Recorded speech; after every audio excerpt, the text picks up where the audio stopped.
बोल रहे हैं कि अगर भारत में रहना है तो वंदे मातरम गाना पड़ेगा। भाई ये तो संविधान के खिलाफ है।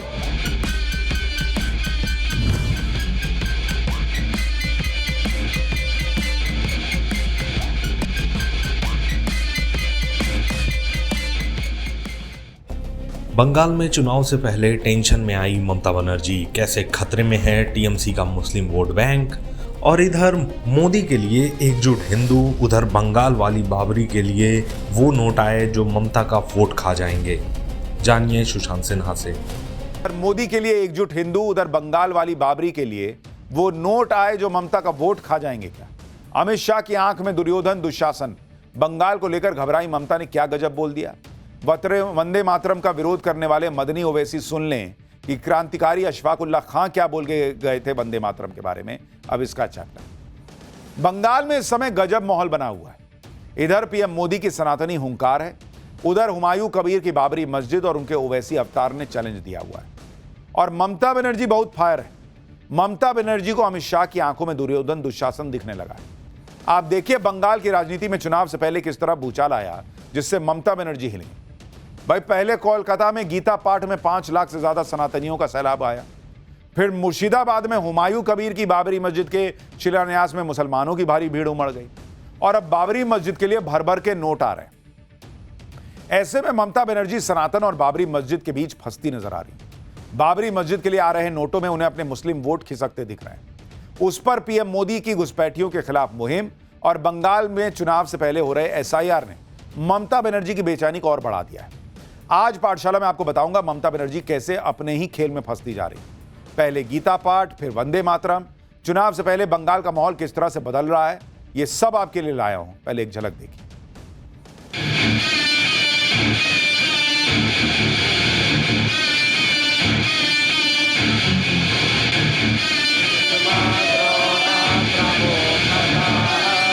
यहां पर बोल रहे हैं कि अगर भारत में रहना है तो वंदे मातरम गाना पड़ेगा। भाई ये तो संविधान के खिलाफ है।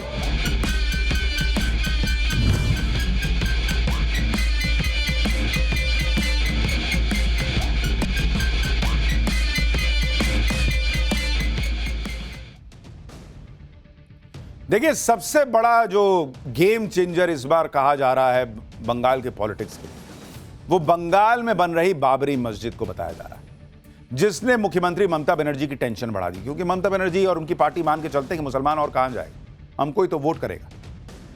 जिस तरह से टीएमसी से सस्पेंड विधायक हुमायूं कबीर ने मस्जिद बनाने के लिए ममता बनर्जी के खिलाफ बगावत कर दी है और जिस तेजी से मस्जिद के लिए नोट जमा हो रहे हैं, उसको देखकर लोग कहने लगे हैं कि जो लोग बाबरी मस्जिद के लिए हुमायूं कबीर को नोट दे रहे हैं, बंगाल विधानसभा चुनाव में उनका वोट भी तो हुमायूं कबीर को जा सकता है।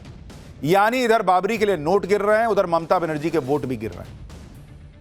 हुमायूं कबीर ने खुद एक वीडियो जारी करके दिखाया है कि किस तरह से बाबरी मस्जिद के लिए नोट आ रहे हैं। आप देखिए बैठ के पूरा नोट गिना जा रहा है। भाई लोग दे रहे पैसा कि बाबरी बनाओ वहां पे बंगाल में।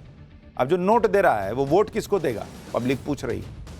इसमें कुछ लोग चंदे के लिए आई रकम को गिनते हुए नजर आ रहे हैं। इस वीडियो में लोग घेरा बनाकर बैठे हुए हैं। 500, 200, 100, 50 रुपए के नोट बिखरे हुए नोटों को गिना जा रहा है। दावा किया जा रहा है कि 6 दिसंबर को बाबरी मस्जिद की नींव पड़ने के बाद से अब तक 11 पेटी से ज्यादा चंदा इकट्ठा हो चुका है, जिसे गिनने के लिए 30 लोग और नोट गिनने की मशीन लगानी पड़ी। दान पेटी के अलावा चंदे के लिए QR कोड भी शेयर किया गया है। हुमायूं कबीर का दावा है कि अब तक चंदे में 4 करोड़ से ज्यादा की रकम जमा हो चुकी है, जिसमें 2 करोड़ 71 लाख रुपए QR कोड के जरिए बैंक में जमा हुए हैं। बाबरी मस्जिद के नाम पर आ रहे करोड़ों के चंदे से हुमायूं कबीर का जोश आई। इसलिए बाबरी मस्जिद की नींव रखने के बाद अब हुमायूं कबीर ने अगले साल फरवरी में पिछले दिनों हुए गीता पाठ की तर्ज पर कुरान को पढ़ने का ऐलान कर दिया है। हुमायूं कबीर का दावा है कि इस कुरान पाठ में 1 लाख लोग शामिल होंगे। ममता बनर्जी इसलिए तनाव में है क्योंकि हुमायूं कबीर ने तो खुद को बंगाल का ओवैसी बताना भी शुरू कर दिया है। ममता बनर्जी जानती हैं कि बिहार में ओवैसी ने इंडी गठबंधन को भारी नुकसान पहुंचाया। ममता बनर्जी को लगने लगा है कि जो काम ओवैसी ने बिहार में किया वही बंगाल में हुमायूं कबीर करने में कामयाब हो गए तो बंगाल में इस बार बीजेपी को जीतने से रोकना बहुत मुश्किल हो जाएगा। आप देखिए अभी चुनाव में काफी वक्त है और हुमायूं कबीर अभी से चुनाव की तैयारी कर रहे हैं। हुमायूं कबीर ने कह दिया है कि उन्होंने बंगाल चुनाव को लेकर असदुद्दीन ओवैसी के साथ बात भी कर ली है। हुमायूं कबीर का दावा है कि ओवैसी ने उनसे कहा है कि अगर वो हैदराबाद के ओवैसी हैं तो तुम बंगाल के ओवैसी हो। खबर है कि हुमायूं कबीर के मुताबिक वो 22 दिसंबर को अपनी नई पार्टी का ऐलान करेंगे और बंगाल की कुल 294 सीटों में से 135 पे चुनाव लड़ेंगे। यही नहीं, हुमायूं कबीर तो यह भी दावा कर रहे हैं कि बंगाल में उनकी पार्टी इतनी सीटें जीतेगी, जो सीएम पद की शपथ लेगा उसे उनकी पार्टी के विधायकों के समर्थन की जरूरत पड़ जाएगी। हालांकि ममता बनर्जी के लिए तनाव की बात यह है कि भाई उनकी पार्टी जीते ना जीते हुमायूं कबीर की, वो वोट काट देंगे तो कांड हो जाएगा। एक तरफ बाबरी मस्जिद बनवा रहे हुमायूं कबीर का चुनाव लड़ने का ऐलान है और उन्हें मस्जिद के लिए भर भर के मिल रहे नोट हैं। दूसरी तरफ चुनाव से पहले बंगाल में गूंज रही सनातन की हुंकार ने भी टीएमसी को डबल टेंशन दे दी है, क्योंकि पिछले दिनों कोलकाता में हुए गीता पाठ में जहां 5 लाख से ज्यादा सनातनियों की भीड़ जुटी, वहीं बाबरी मस्जिद के शिलान्यास के दौरान भी मुसलमानों की भारी भीड़ दिखी। बाबरी मस्जिद के शिलान्यास और हुमायूं कबीर की असदुद्दीन ओवैसी के साथ बढ़ती नजदीकियों से क्यों टीएमसी के लिए मुश्किल बढ़ सकती है, वो भी समझिए। 2021 के विधानसभा चुनाव में टीएमसी को 75% मुसलमानों ने वोट दिया था। ममता बनर्जी के इसी साल अप्रैल में दिए एक बयान के मुताबिक बंगाल में मुसलमानों की आबादी कुल आबादी का 33% है। बंगाल की 294 विधानसभा सीटों में से 120 सीटें ऐसी हैं जहां मुसलमान वोटर निर्णायक भूमिका में, जबकि 23 जिलों में 9 जिले ऐसे हैं जहां मुस्लिम आबादी 25% से ज्यादा है। और इस बार हुमायूं कबीर ओवैसी के साथ मिलकर मुसलमानों के प्रभाव वाली सभी सीटों में टीएमसी के खिलाफ कैंडिडेट उतारने का ऐलान कर चुके हैं। ऐसे में मुस्लिम वोटों का बंटवारा होने से ममता बनर्जी की मुश्किल बढ़ सकती है और इसलिए ममता बनर्जी इन दिनों भयंकर गुस्से में भी दिख रही हैं। ममता बनर्जी को पता है कि सनातन के मुद्दे पर बीजेपी से कैसे भिड़ेंगी और हुमायूं कबीर अगर मुस्लिम वोट बैंक में सेंध लगा दिए तो भाई कांड है। ऊपर से एसआईआर ने टेंशन बढ़ा रखी है। ममता बनर्जी लगातार एसआईआर का विरोध कर रही है और अब उन्होंने अमित शाह पर बड़ा हमला बोला। ममता बनर्जी ने गृह मंत्री अमित शाह को खतरनाक करार दे दिया। कृष्णानगर की रैली में ममता बनर्जी ने कहा कि अमित शाह की आंखों में दहशत है। लोगों को अमित शाह की एक आंख में दुर्योधन, दूसरी आंख में दुशासन दिखाई देगा। आगे ममता बनर्जी ने कहा कि एसआईआर के बहाने मोदी सरकार माताओं और बहनों के अधिकार छीन लेगी और चुनाव के दौरान दिल्ली से पुलिस बुलाएगी। ममता बनर्जी ने आगे महिलाओं से कहा कि जिसके नाम काटे गए वो किचन के बर्तन लेकर लड़ाई लड़ने के लिए तैयार हो जाएं। महिलाएं आगे आकर लड़ेंगी और पुरुष इनके पीछे रहेंगे। लोगों को एसआईआर के खिलाफ भड़काते हुए ममता बनर्जी ने कहा कि अभी तक उन्होंने भी एसआईआर का एन्यूमरेशन फॉर्म नहीं भरा है। क्या उन्हें भी दंगाई पार्टी को अपनी नागरिकता साबित करनी पड़ेगी? ममता बनर्जी ने मोदी सरकार पर बंगालियों को बांग्लादेशी बताकर डिटेंशन कैंप भेजने का भी आरोप लगा दिया। ममता बनर्जी के इस अटैक के बीच अमित शाह ने भी पलटवार किया। अमित शाह ने कहा कि अगर टीएमसी ने घुसपैठियों का समर्थन किया तो बंगाल से उसका सफाया होना तय है। घुसपैठ हो रही है भारत बांग्लादेश की सीमा से। वहां पर कुल 2216 किलोमीटर बॉर्डर है। इसमें से 1653 किलोमीटर बॉर्डर बन चुकी है और 563 कहां बाकी रही है मान्यवर मालूम है?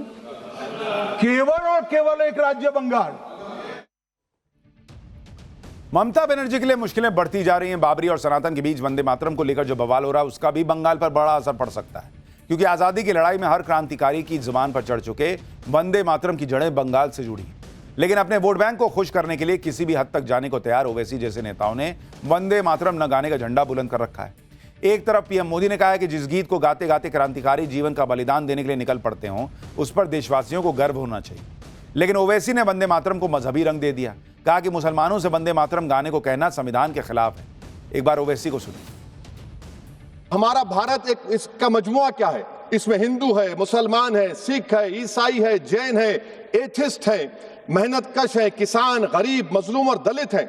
मगर अगर जो तकारीर आज हमने यहां पर सुनी और बाहर जो सुनते हैं, अगर भारत को देवी कहने और उसके आगे सजदा करने तो दरअसल कौम परस्ती को, वतन से मोहब्बत को मजहब में तब्दील कर रहे और फिर यहां पर बोल रहे कि अगर भारत में रहना है तो वंदे मातरम गाना पड़ेगा। भाई ये तो संविधान के खिलाफ है। ओवैसी अकेले नहीं है जो वंदे मातरम के खिलाफ। चुनावी फायदे के लिए समाजवादी पार्टी के नेता अबू आजमी भी वंदे मातरम का खुलकर विरोध कर चुके हैं। कई मुस्लिम धर्मगुरुओं ने भी वंदे मातरम के खिलाफ मोर्चा खोला हुआ है और अरशद मदनी जो हैं वो कह रहे हैं कि मरना मंजूर है लेकिन वंदे मातरम नहीं बोलेंगे। लेकिन उन्होंने, अरशद मदनी ने लिखा कि उन्हें किसी के वंदे मातरम पढ़ने या गाने पर आपत्ति नहीं, लेकिन मुसलमान केवल एक अल्लाह की इबादत करता है और अपनी इबादत में अल्लाह के सिवा किसी दूसरे को शामिल नहीं कर सकता। वंदे मातरम का अनुवाद शिर्क से संबंधित मान्यताओं पर आधारित है। इसके 4 श्लोकों में देश को देवता मानकर दुर्गा माता से तुलना की गई और पूजा के शब्दों का प्रयोग हुआ है। जो लोग मजहब का हवाला देकर वंदे मातरम गाने का विरोध कर रहे हैं वो जरा जान लें कि देश की आजादी के लिए हंसते हंसते फांसी पर चढ़ गए क्रांतिकारियों के लिए वंदे मातरम के क्या मायने थे। आजादी के आंदोलन में अंग्रेजों के छक्के छुड़ाने वाले क्रांतिकारी अशफाक उल्लाह खान ने फांसी से पहले परिवार को आखिरी चिट्ठी लिखी थी। चिट्ठी में लिखा था कि आखिरी वक्त में मेरे होठों पर वंदे मातरम और अल्लाहू अकबर दोनों होंगे। 19 दिसंबर 1927 को फांसी के वक्त उन्होंने जोर से वंदे मातरम का नारा लगाया था। इतिहास की कई किताबों में इस बात का जिक्र है। वहीं देवबंद के मौलाना महमूद हसन क्रांतिकारी के साथियों को रेशम के कपड़े पर चिट्ठियां लिखते थे, उन्हें हर दम वंदे मातरम का नारा लगाने को कहते थे। खान अब्दुल गफ्फार खान की खुदाई खिदमतगार सभाओं में वंदे मातरम गाया जाता था। शौकत अली मोहम्मद अली जौहर भी खिलाफत आंदोलन में वंदे मातरम का नारा लगवाते थे। इनकलाब जिंदाबाद का नारा देने वाले मौलाना हसरत मोहनी भी वंदे मातरम कहते थे। और ये सब मुसलमान थे, लेकिन ये कहते थे वंदे मातरम। आज कहा जा रहा है कि भाई मुसलमान तो नहीं कहेगा। देश और दुनिया की तमाम खबरों के लिए देखते रहिए टाइम्स नाउ नव भारत।